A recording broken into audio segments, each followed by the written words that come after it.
नमस्ते सदावत्सले मातृभूमि। हम लोग चर्चा करने जा रहे हैं बांग्लादेश की।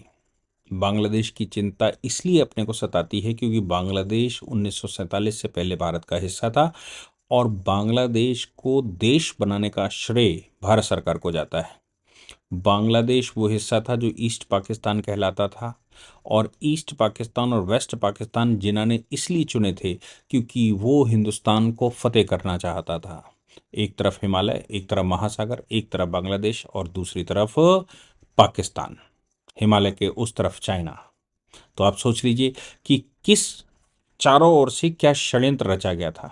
भाग्य भारत का था जिसने 1971 के सरकमस्टांस मिले।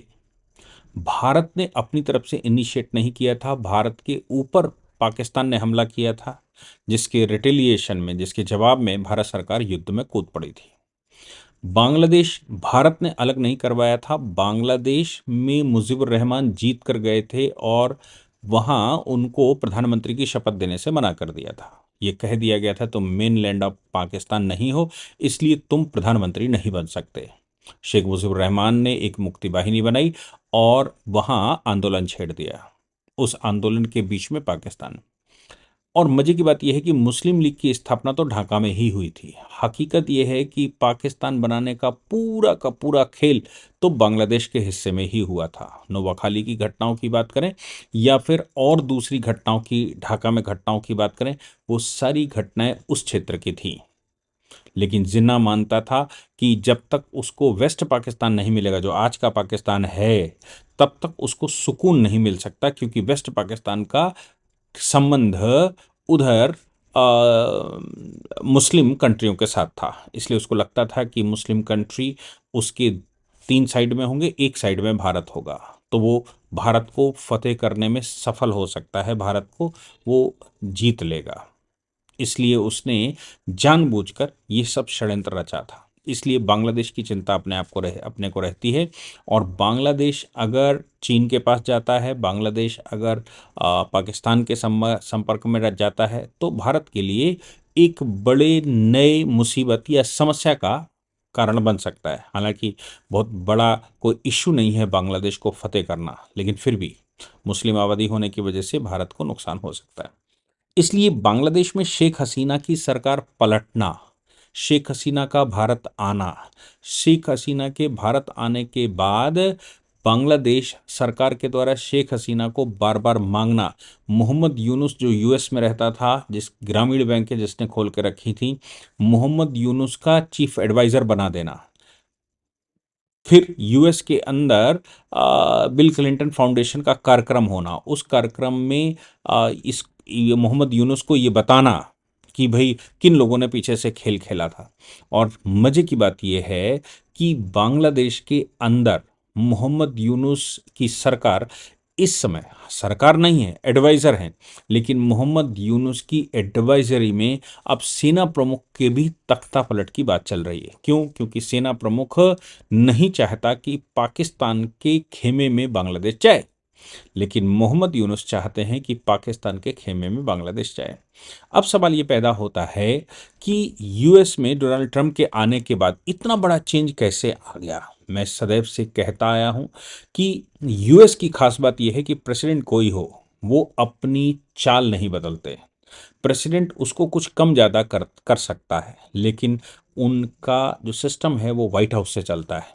जो सिस्टम व्हाइट हाउस से चलता हो, उस सिस्टम को डोनाल्ड ट्रंप आते ही इतना बड़ा बदलाव कैसे कर देंगे, ये सवाल पैदा होता है। क्योंकि प्रेसिडेंट के पास सब कुछ नहीं है, लेकिन प्रेसिडेंट ट्रंप ने मदद खत्म की। यूएसएआईडी या जो दूसरे उनके संगठन हैं, उन संगठनों के माध्यम से सबसे पहले बांग्लादेश की मदद खत्म की गई। सवाल यहाँ पर यह था, क्या मोदी जी के दबाव या प्रभाव में ऐसा हुआ? मैं कह सकता हूँ, इस बात को स्वीकार किया जा सकता है कि पाकिस्तान का जो ये हाल है, जब डोनाल्ड ट्रंप बैठे हुए थे तो पाकिस्तान का ये बुरा हाल करने का श्रेय डोनाल्ड ट्रंप को जाता है। सारी मदद डोनाल्ड ट्रंप ने उस समय रोक दी थी, लेकिन जो बाइडेन फिर से थोड़ा कुछ न कुछ कर ही रहे थे। पर डोनाल्ड ट्रंप के आने के बाद अब फिर से बांग्लादेश और वेस्ट पाकिस्तान, मैं कह सकता हूँ, हम कह सकते हैं कि मोदी जी के दबाव में ये चल रहा होगा, ये मोदी जी के प्रभाव में ये चल रहा होगा, ये मोदी जी को खुश करने के लिए चल रहा हो, क्योंकि भारत विश्व की सबसे बड़ी मार्केट है। भारत इकोनॉमिकली बहुत स्ट्रांग होता जा रहा है। मैं ये नहीं कह रहा हूँ कि यूएस के पैरेलल हम खड़े हो गए, क्योंकि हमारी पूरी जीडीपी मिलाकर उनके एक एक व्यक्ति की आमदनी है। इसलिए हम ये नहीं कह सकते कि यूएस की बराबरी हम कर रहे हैं, लेकिन यूएस खेलता ज़रूर है। अब समझ में आ रहा है जब मोहम्मद यूनुस जॉन सोरस के पास मिलने गए, सोरस के बेटे से मिले, जब बांग्लादेश की एड खत्म कर दी गई। अब चूंकि बांग्लादेश का ये हाल के पीछे अगर कोई था तो वो यूएस भी था। अब यूएस अगर पीछे से था, उनकी मशीनरी पीछे से थी, तो सवाल यहां पर पैदा होता है कि बांग्लादेश की एड रोकने के बाद ऑप्शन भी देना पड़ेगा। यूएस की खास बात यह है कि वो बड़े लेवल पर स्ट्रैटेजी बनाता है। जैसे मैं कहूं कि आज का internet US second world war में इस्तेमाल कर रहा था, आज जो ऐप का सिस्टम है यूएस इस्तेमाल कर रहा था, आज बहुत सारी ऐसी चीज़ें हैं जो यूएस आज से 70-80 साल पहले कर रहा था। फेडरल कम्युनिकेशन कमीशन एफसीसी, आप सोचो आज से 100 साल पहले उसने बनाया था। फेडरल कम्युनिकेशन कमीशन, आजकल हम कोडिंग की बात करते हैं, गाड़ियों में कोडिंग, आप सोचो मेरी कार बनने गई है, उसका एक कोई इंस्ट्रूमेंट खराब हो गया या उसकी कोई डिवाइस खराब हो गई, उस डिवाइस को लगा तो दिया, लेकिन समय इस बात का लगा कि उसकी कोडिंग मूल मैन्युफैक्चरिंग कंपनी से आई, तब वो कोडिंग के साथ वो चल पाएगी। बड़े ध्यान से, बड़ी गंभीरता से मैं कह रहा हूं कि आपकी गाड़ी के अंदर अब इस समय जो डिवाइसेस लगी हुई हैं वो कोडिंग के साथ आती हैं। ऐसा नहीं है मार्केट से आपने खरीदा और लगा लेंगे, अब उसकी कोडिंग करनी पड़ती है, उसकी कॉम्पेटेबिलिटी करनी पड़ती है। पहले ये जो है वो केवल कारों की चाबियों में आता था। आज से 10-8 साल पहले कारों की चाबियों के साथ 10 साल पहले आया था कि इसकी चाबी इसी में लगेगी, दूसरी चाबी लगाओगे तो कार चिल्लाने लगेगी। लेकिन आज हर वो वायर जो कार में लगेगा वो कोडेड होगा। तो आप सोच सकते हैं, ये टेक्नोलॉजी एप्पल में देखी होगी। एप्पल में आप ईयरफोन लगा लीजिए उसके, तो वो 1-2 बार 10 बार चलेगा और उसके बाद फिर से बंद हो जाता है, वो कोडिंग होती है। इसका मतलब ये हो गया कि यूएस के पास कोडिंग का खेल, फेडरल कम्युनिकेशन कमीशन जब उन्होंने बनाया था आज से 100 साल पहले, तो फेडरल कम्युनिकेशन कमीशन इसलिए बनाया था कि कोडिंग एज पर लॉज होनी चाहिए। इसके बाद यूरोपियन देशों ने ईसीसी बना दिया, वो भी हम सब देखते हैं। आप कोई भी इंस्ट्रूमेंट लाएंगे, कोई भी डिवाइस लेकर आते हैं, कुछ इलेक्ट्रॉनिक सामान लेकर आते हैं, तो एफ सी सी, एक सी कटा ACC लिखा होता है और ECC लिखा होता है, यूरोपियन कम्युनिकेशन कमीशन का। तो कब उन्होंने शुरू किया और हमको 100 साल बाद यहां पर मिला। खैर, मैं जो कहना चाह रहा था वो ये था कि यूएस बहुत लंबे दूरी से सोचता है, वो 100 साल बाद की सोचते हैं, 50 साल बाद की सोचते हैं। उन्होंने फंडिंग बंद करके, ऐसा नहीं है कि वो कुछ कुछ लॉस उनका हो रहा है। फंडिंग बंद करके मेरा मानना यह है, जो जिस प्रकार से मोहम्मद यूनुस जॉन सोरस के बेटे से मिले इन्वेस्टमेंट के पर्पज से, जो सोरस की फाउंडेशन है, सोशल फाउंडेशन, वो फाउंडेशन के चेयरमैन उनके बेटे हैं, उनसे मिले, ये बता रहा है कि कोई बड़ा गेम यूएस खेल रहा है। अब ये जो बड़ा गेम खेलते हैं वो कैसे खेलते हैं? जॉन सोरस अपनी अपनी जो जो उनकी सोसाइटियां हैं उससे यहाँ इन्वेस्टमेंट करवाएगा। अब जून सोरस और उनके बेटों का इन्वेस्टमेंट अगर बांग्लादेश में होगा तो पॉलिसी बांग्लादेश की कौन बनवाएगा? बांग्लादेश में इन्वेस्टमेंट होगा, बांग्लादेश में अगर सिविल सोसाइटीज पर खर्चा होगा तो इन्वेस्टर कौन होगा?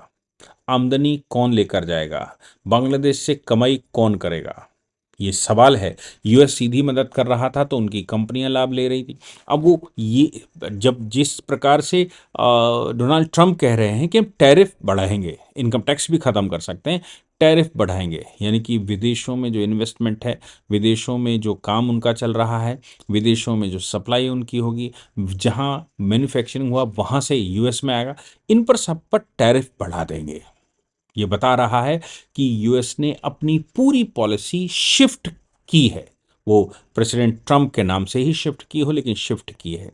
अब जॉन सोरस अगर वहां घुसेगा तो आप सोचो, उसकी एनजीओज वहाँ इन्वेस्टमेंट करेंगी, तमाम तरह की रिसर्चें लिखी जाएंगी, तमाम तरह के पेपर लिखे जाएंगे, तमाम तरह की सोसाइटी के जो विघटनकारी शक्तियाँ एक्टिव हो जाएंगी।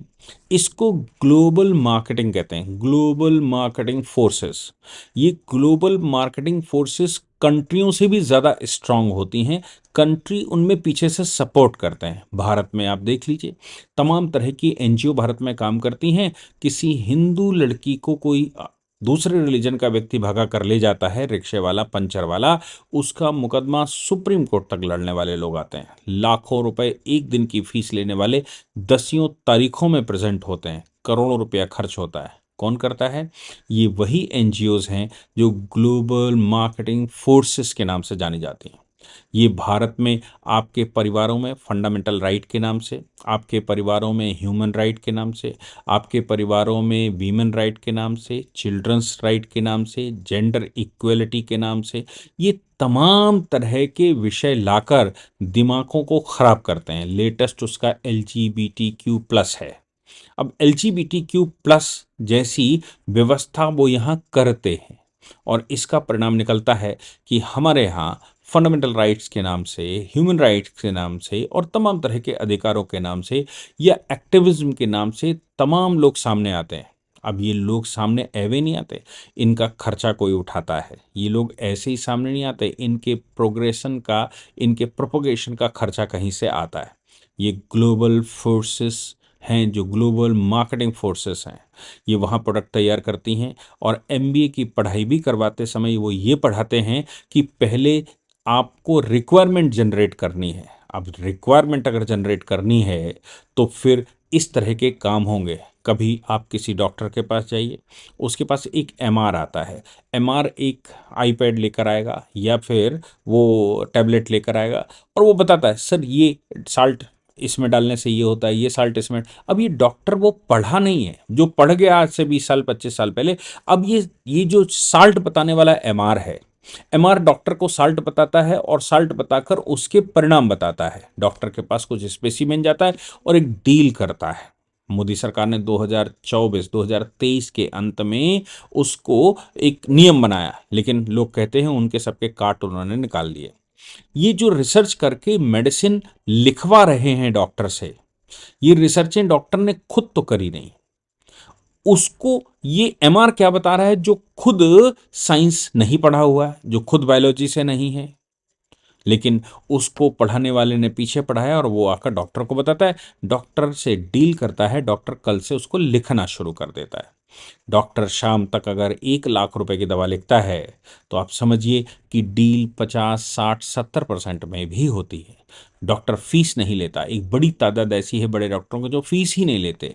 डॉक्टर फीस नहीं लेता, लेकिन मेडिसिन अपने यहाँ मेडिकल स्टोर से देता है, जिसमें 1 रुपए का साल्ट 1,000 रुपए और 100 रुपए का भी बिकता है। वो जेनेरिक के नाम से बिकता है। वो जेनेरिक पर कोई भी रेट लिख कर आता है। इस पर हालांकि सरकार लगातार, मोदी जी की सरकार लगातार रेगुलेशन करने का प्रयास कर रही है, लेकिन मैं खेल बता रहा हूँ। आपके परिवार में झगड़ा होता है, झगड़े के तहत 2 परिवार बनते हैं तो 2 AC लगते हैं, 2 फैन लगते हैं, 2 टेलीविज़न लगते हैं, 2 वॉशिंग मशीन आती हैं, घर में जो भी सामान है वो 2 आते हैं। फंडामेंटल राइट के नाम से, स्टेटस सिंबल के नाम से भी अगर लगाया जाता है तो 4 बेटों के कमरे में अलग अलग टीवी चाहिए, 4 बेटों के कमरों में अलग अलग AC चाहिए, 4 बेटों के कमरों में अलग अलग अप्लाइंसेस चाहिए, हर बाथरूम में एक अलग गीजर चाहिए। सामूहिकता खत्म की जाए। तो ये बेच कौन रहा है? ये कौन ऐसा है जो बेचकर हमारे पास तक पहुंचा रहा है? ये ये हम ऐसा कर क्यों रहे हैं? हम वीमेन राइट के नाम से मायके की संपत्ति भी दिलवा रहे हैं और उसको उसको वीमेन एम्पावरमेंट के नाम से उसके मायके का रास्ता भी खत्म कर रहे हैं। बहन का रिश्ता भी टूट रहा है, क्योंकि वो भी भाई से मांगने आ रही है, हिस्सा चाहिए। और उधर उसका ननद से रिश्ता टूट रहा है, क्योंकि ननद भी उसके घर मांगने आ रही है। बुआ से रिश्ता टूट रहा है क्योंकि बुआ मांगने आ रही है। और मामा से रिश्ता टूट रहा है क्योंकि मामा मांगने आ रहा है, बुआ मांगने आ रही है। आप सोच कर देखिए कि ये पूरे सिस्टम को कौन चला रहा है। बांग्लादेश के अंदर अगर सोरस इन्वेस्टमेंट करेगा, बांग्लादेश में जो यूएस गवर्नमेंट एड देती थी उसकी जगह जॉन सोरस जैसी कंपनियां एड देंगी, तो आप सोचिए कि बांग्लादेश किन हाथों में जा रहा है। बांग्लादेश किन हाथों में जाने के लिए यूएस ने ये सब कुछ रचा है। एक गंभीर विषय है, लेकिन ये सुनकर कि जॉन सोरस की कंपनियां वहां इन्वेस्टमेंट करेंगे, आपको याद होगा हेज फाउंडेशन, हेज इन्वेस्टर्स, जिसने अडानी के शेयर्स खरीदे थे, जिसने भारत में शेयर खरीदे थे, हिंडनबर्ग के साथ मिलकर खेल हुआ था, उस वो भी फंड जॉन सोरस का ही है। आप सोच कर देखिए, एक बड़ा खेल इन्वेस्टमेंट के माध्यम से सारे संसार में खेलता है वो। जिन कुछ देशों की तो इकोनॉमी पूरी मिलाकर पूरे देश की इतनी कॉस्ट नहीं है जितना जॉन सोरस के पास अकेले पैसा है। और जो ऐसा नहीं है कि वो खानदानी पैसे वाला था, वो एक जूइश फैमिली से आता है, वो हंगरी का जूइश फैमिली का था। वो जर्मनी ने जब हंगरी को ऑक्युपाइड किया था तब वहाँ वो 13 साल का था। बाद में वो एंटी जूइश हो गया, इन्वेस्टर हो गया, धीरे से आकर भागकर इंग्लैंड आ गया। और आप सोचो कि ये इतने बड़े लोग हैं कि इन 1992 के दशक में बैंक ऑफ इंग्लैंड को भी तोड़ना पड़ा, क्योंकि उसमें $1 बिलियन का, उस समय $1 बिलियन का प्रॉफिट ये ले गया था। इन्वेस्टमेंट उसका था, उसने इन्वेस्टमेंट घसीट लिया। ये बैंकों में इन्वेस्ट करके बैंकों को सुसज्जित करते हैं और फिर पैसा वहां से क्विट करते हैं, निकालते हैं। आप सोचिए कि बैंक ऑफ इंग्लैंड जैसी बैंकें जब छिन्न विच्छिन्न हो सकती हैं, उनके पास कैश इनफ्लो की प्रॉब्लम हो सकती है, वो कर सकते हैं, पूरे पूरे कंट्रियों को डिस्टर्ब कर लेते हैं। बांग्लादेश की औकात छोड़ दीजिए कि उसकी औकात क्या है। लेकिन ये बात तय है कि यूएस अब सीधे रास्ते के बजाय बाईपास करके अपने इन्वेस्टर्स को उसमें घुसेड़ रहा है, जिससे कि इन देशों को पूरा का पूरा इकोनॉमिकली कैप्चर किया जा सके। यूएस स्पेशलिस्ट है ईस्ट इंडिया कंपनी जैसी कंपनियों को बनाने का। क्या होगा बांग्लादेश का, वो आगे विचार होगा, लेकिन अभी ये समझ में आता है कि एक बड़ा गेम जो ग्लोबल मार्केटिंग फोर्सेस का है वो अब होने जा रहा है बांग्लादेश में। यूएस डायरेक्ट इन्वॉल्व होने के बजाय सोरस जैसे लोगों को या और कंपनियों को इन्वॉल्व करके बांग्लादेश की इकोनॉमी को पूरा अपने हाथ में लेना चाहता है और बांग्लादेश में खुद बैठना चाहता है। चाइना सोच ही रहा था, पाकिस्तान सोच ही रहा है, लेकिन वो कर रहे हैं। जय हिंद, जय भारत, वंदे मातरम।